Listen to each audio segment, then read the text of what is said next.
Okay, when you start Surya Namaskara, make sure you always edge of your mat. Don't start in the middle of your mat, otherwise you will end off the mat. So it's make sure you always start edge of your mat, and always your feet should be close. So fingers into Namaskara. Inhale, arch back. So people who don't have any issues on their lower back and can arch back, quite flexible. For the beginners, can keep your back straight till you get the back flexibility, and people who have spondylitis and people who have migraine, people who have high blood pressure, don't bend your neck back. Always keep your neck straight and look front, and make sure you only arch back with your hands, but keep your neck straight. Others can put your neck back and arch back. Exhale down.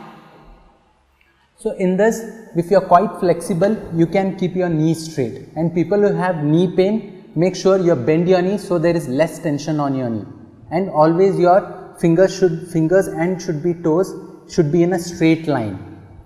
And people are not quite flexible, cannot go down straight, you can bend your knees and put your hand down. People who are flexible can straight your knee. Straight your knee, yeah. Inhale, right leg back.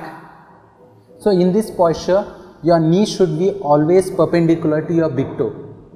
Don't push your knee front. In the frequent, when you start doing Surya Namaskara daily, you will have the pressure on your knee. So make sure you always keep your knee straight, you don't bend your knee. Hold your breath, other leg back to plank. In this posture, make sure your fingers are widely spread so that there is less tension on your arms and on your wrist. So always fingers widely spread, and I have seen a lot of people pressing their lower back down, you will hurt your lower back. Always your plank should be straight, your core should be strong, and you should be in a straight line. Exhale, drop your knees and chin down. So you can see her toes are touching down, her knees, her chest and chin.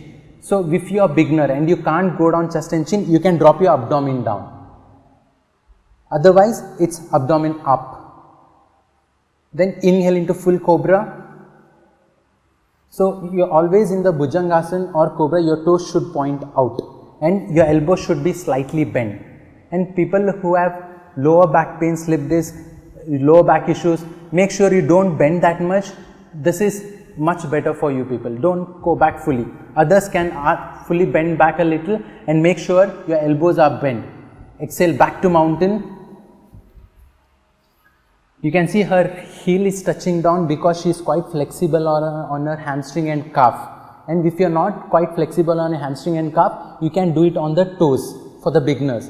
Others can drop your heel down. And people who are obese and overweight and have knee issues can't bring their leg front. And how can they bring their leg front is, when I tell your left leg to bring front, you can drop your right knee down and bring your left leg front. This is for people who are obese and have knee pain. For others, exhale back to mountain one more time. For others, you can bring left leg in between your hands directly. Okay, and for others, you can lift your knee up. For the beginners, you have to drop your knee down. Exhale, other leg. Inhale, arch back. Fingers into Namaskara. Hands besides. So I'll go through one more time. Last time, I'll go through the 12 steps one more time. 1, fingers into Namaskara. 2, inhale, arch back. 3, exhale down. 4, inhale, right leg back. 5, hold your breath, other leg back. 6, exhale, drop your knees and chin down. 7, inhale into full cobra. 8, exhale, leg back to mountain. Inhale, left leg in between your hands. Exhale, other leg. 10. 11, inhale, arch back. 12, fingers into Namaskara. Hands besides. Breathe.